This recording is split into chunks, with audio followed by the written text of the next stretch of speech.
Shalom teman-teman dan Bapak Ibu semua, bertemu kembali pada sesi ini dan salam sejahtera bagi kita semuanya. Om Swastiastu, Namo Buddhaya, salam kebajikan. Dan mari sama-sama kita lihat informasi terbaru mengenai Israel versus Hamas yang sudah berlangsung mendekati 6 pekan ya. Dan tentu karena itu kita terus berharap semoga situasinya segera membaik ya, ataupun kembali kondusif, karena sesungguhnya kasihan masyarakat biasa, terutama mereka yang sebenarnya tidak mau terlibat, tidak mau dan tidak menginginkan situasi yang seperti ini. Oleh karena itu Bapak Ibu semua, beberapa jam belakangan ya, ini dari kemarin sebenarnya ya, ramai sekali pembahasan terkait dengan Israel tuduh RS Indonesia tampung Hamas Bapak Ibu ya. Dan tadi juga saya coba lihat ya beberapa informasi yang kemudian ramai diperbincangkan ya, juga diantaranya ya keras RI jawab Israel soal RS Indonesia tampung Hamas ya. Jadi kawan-kawan, sederhananya pihak dari RS Indonesia ya yang ada di Gaza itu membantah mengenai hal tersebut ya. Lalu kemudian tidak hanya itu, beberapa waktu belakangan juga muncul informasi yang membahas terkait dengan alasan Israel ya bom RS Indonesia di Gaza. Nah, karena itu teman-teman, mari kita lihat juga di sini ada ulasan yang membahas mengenai RS Indonesia di Gaza alami kerusakan di bom Israel. Lebih lanjut lagi di sini dikatakan bahwa saling serang antara kelompok Hamas Palestina dan Israel semakin memanas ya. Lalu kemudian pada hari Sabtu di mana awal peperangan itu terjadi, ketika pejuang-pejuang Hamas atau militer Palestina ya yang meluncurkan rudalnya ke pemukiman Israel. Oke teman-teman, ini menguraikan kronologi ya. Lalu kemudian mari kita lihat di sini kawan-kawan, di sini dijelaskan bahwa selain itu Fikri juga mengatakan hampir 80% suplai listrik menurun di Gaza ya, di jalur Gaza akibat perang ya. Sebanyak 50% air bersih juga menurun untuk para masyarakat yang membutuhkan. Jadi Bapak Ibu, memang situasinya sepertinya sangat mencekam sekali ya. Bahkan juga di sini dikatakan ya, kami mohon doanya untuk para WNI yang ada di jalur Gaza. Nah, Bapak Ibu semua, mari kita lihat juga terkait dengan informasi yang kemudian ramai sekali ya beberapa jam belakangan teman-teman ya. Oke, ini dia Bapak Ibu ya. Ini beberapa hari yang lalu ya. Jadi teman-teman, mari saya coba kasih tunjuk dulu kepada teman-teman semua ya. Ini dia Bapak Ibu ya, beberapa jam yang lalu ini ramai sekali ya pembahasan mengenai Rumah Sakit Indonesia. Ini terutama ya ketika kemarin ya Bapak Ibu ya, pihak dari militer Israel yang melalui IDF ya ataupun melalui juru bicaranya itu mempresentasikan ya bahwa ternyata setelah mereka meneliti entah bagaimana kawan-kawannya teknologi apa yang mereka pakai untuk bisa mengetahui mengenai situasi yang ada di kota Gaza ini, karena kan mereka dalam satu presentasi kemarin teman-teman bisa memperhatikan ya di 3 video sebelum ini ya. Jadi di situ ada satu video yang saya apa namanya kawan-kawannya saya putarkan ya, sertakan supaya kita sama-sama mendapatkan informasinya ya. Dan di dalamnya dijelaskan oleh pihak dari mereka ya, IDF teman-teman, juru bicaranya, bahwa rumah sakit ya ataupun fasilitas-fasilitas publik ini ternyata dipakai oleh Hamas ya sebagai tameng mereka ya, berlindung dari serangan balik Israel. Jadi Bapak Ibu semua, satu hal yang menarik sebenarnya bagaimana cara Israel mengetahui mengenai apa namanya ya terowongan-terowongan tersebut ya. Berarti ini mereka menggunakan teknologi yang canggih sekali ya, sehingga mereka bisa mendeteksi bahwa ada terowongan ya ataupun ada fasilitas-fasilitas Hamas ya di bawah ruang-ruang publik tersebut kawan-kawannya, ataupun di bawah ruang apa namanya gedung-gedung fasilitas publik ya. Seperti salah satunya itu disampaikan adalah beberapa rumah sakit, dan seperti yang sudah ramai di tengah-tengah masyarakat kita di Indonesia adalah mengenai Rumah Sakit Indonesia ya di Gaza yang disebut ya oleh pihak Israel di bawahnya itu ada terowongan milik Hamas. Namun kawan-kawan semua ya, sontak saja karena ini sudah sangat ramai sekali ya di dalam berbagai informasi dan telah memunculkan banyak opini di kalangan masyarakat. Ini di sini dikatakan bahwa pihak RI juga sudah menjawab dan membantah hal tersebut. Nah, kalau sudah pihak RI membantah, sedangkan pihak Israel memberikan klaim, ya sekarang pertanyaannya siapa yang mau kita percaya kawan-kawannya. Dan bagi saya itu kembali kepada masing-masing kita ya. Bapak Ibu mau percaya siapa, ya itu terserah masing-masing ya. Tapi memang situasi sekarang Bapak Ibu yang membuat kita mesti ekstra apa namanya ya, mesti ekstra bijaksana ya di dalam apa namanya memberikan respon ataupun tanggapan ya, ataupun yang mempercayai informasi-informasi yang beredar. Karena ini luar biasa sekali kawan-kawan ya. Informasinya itu kan terus ramai ya. Dan kalau kita perhatikan memang kalau di tengah-tengah masyarakat kita di Indonesia ini yang ramai itu kawan-kawannya ini mengenai ya Hamas di apa namanya Israel ya. Israel dikecam. Bahkan kalau kita perhatikan Bapak Ibu semua beberapa waktu belakangan ini kan ramainya itu ya.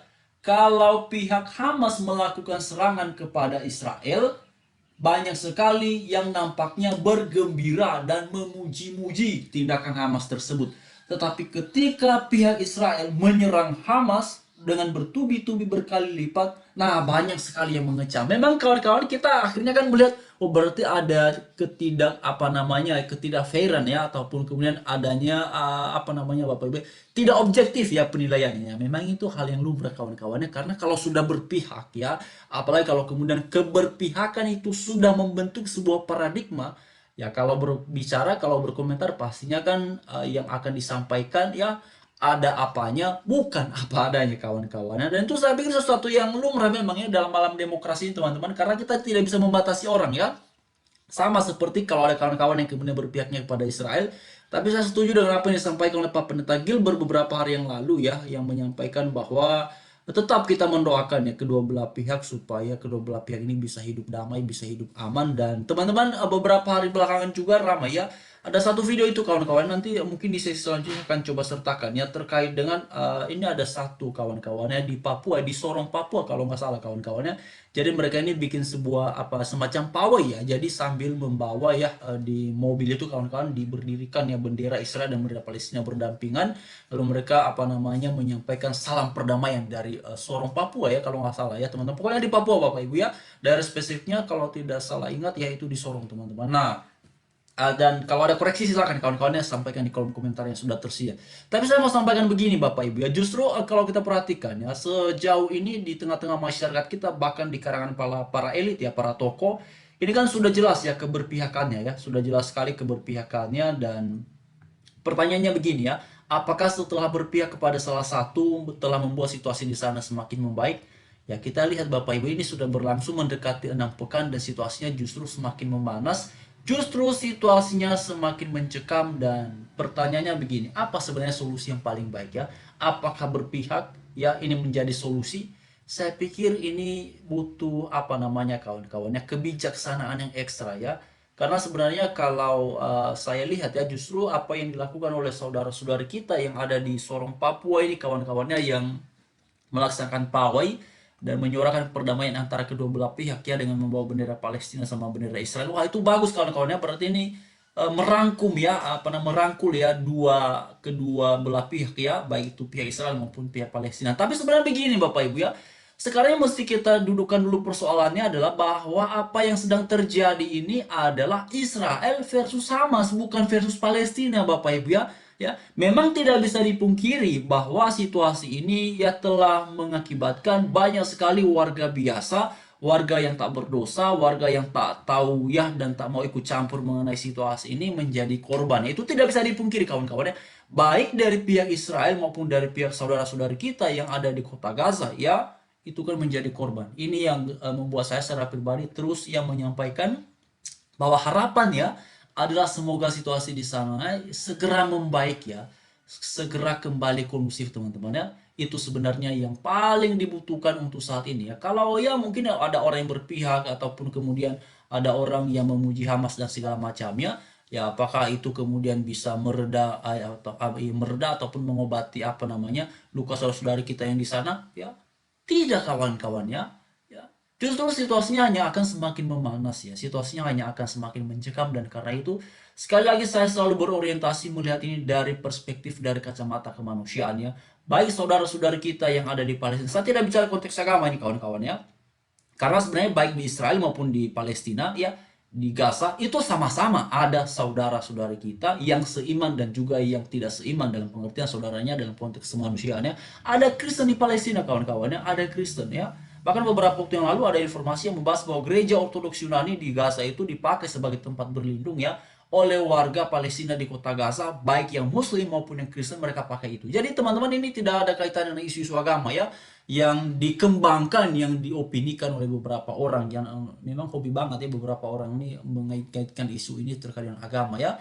Itulah yang terjadi Bapak Ibu. Tapi ya sudah, yang mau bilang apa kepada mereka, demikianlah cara mereka ya. Tetapi yang paling penting dan yang pasti adalah ya kita mesti melihat dan dudukan dulu persoalan ini, bukan persoalan agama, tetapi yang sedang berlangsung ini adalah akibat dari serangan Hamas kepada Israel pada tanggal 7 Oktober yang lalu itu. Jadi makanya sekarang kan kita lihat ya, pihak dari Israel itu nampaknya marah sekali Bapak Ibu ya, marah sekali dan tidak mau bahkan melakukan gencatan senjata ya, karena mereka menargetkan Hamas ini harus di bumi hanguskan. Itu bagi Bapak Ibu. Bahkan kalau silakan nanti Bapak Ibu menyimak satu video kita sebelum ini ya, ada satu ulasan dari warga Israel itu teman-teman, penjelasannya yang membahas terkait dengan ya mengapa pihak Israel tidak mau berdamai dengan apa namanya, dengan pihak Hamas ya, karena Israel sudah tidak mau karena apa yang dilakukan oleh Hamas itu menurut mereka sudah sangat-sangat melampaui batas ya. Jadi karena itu mereka menargetkan Hamas ini harus di bumi hanguskan ya. Jadi itu dia Bapak Ibu semua.